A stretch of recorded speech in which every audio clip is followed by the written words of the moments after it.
Bismillahirrahmanirrahim. Assalamualaikum warahmatullahi wabarakatuh. Sampurasun.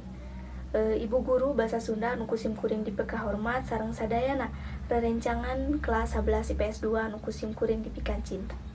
Langkung ti payun hayu urang sarengan sanggakeun puji sinareng syukur ka Gusti Nu Maha Suci Allah Subhanahu wa taala nu di mana di tempat ieu urang tiasa ngempel sasarengan tiasa patepang rarai dina paamprok jonghok di acara tempat dina kaayaan sehat walafiat.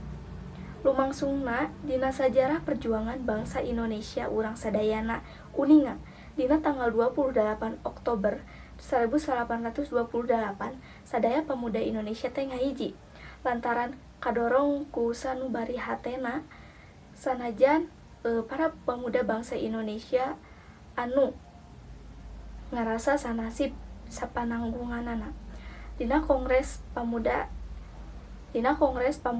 tanggal 28 Oktober 1828 ngalahirkeun sumpah satia anu luhur ti para pemuda Indonesia khususna urang bangsa Indonesia. Para pemuda Indonesia ngabogaan kewajiban hiji sarta tanggung jawab pikeun ngabina lumangsungna kesatuan jeung persatuan bangsa Indonesia urang. Dina salah sahiji kewajiban urang, dina salah sahiji keterangan ieu nyaeta dina leungeun pemuda aya hiji kahirupan, aya hiji tanggung jawab jang urusan kahirupan urang sadaya.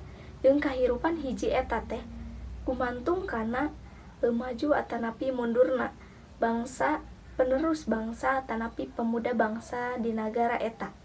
Nah, kumargi kitu hayu abdi sing kuring ngariung di dieu ieu tempat hayu urang ngawujudkeun bangsa Indonesia anu tepat istirahatnya anu sadayana pangaweruhna tiasa kalaksanakeun ku urang. Dina ieu tempat hayu urang rengrengan sadayana jabat tangan dina ieu tempat sadayana urang tiasa ngawujudkeun supaya Indonesia teh teu kalindes ku bangsa batur. Kumargi kitu dina kesempatan ieu akhirna sim kuring ngaakhiri pidato hari ieu nyaeta hayu sadayana urang ngawujudkeun falsafah Pancasila sareng Undang-Undang Dasar 1845 di mana dijadikan sebagai pedoman yang hirup urang ka payuna kumaha. Nah, di dieu sim kuring lumajak kasararea utamina ka pemuda penerus bangsa Indonesia supaya diajar sungguh-sungguh kulet dina kawajiban urang sadayana selaku umat Islam sareng selaku bangsa negara Indonesia. Mung sakitu anu tiasa ngaku abdi dudikeun hapunten bilih aya kalepatan kawantun anu temerah dina manah.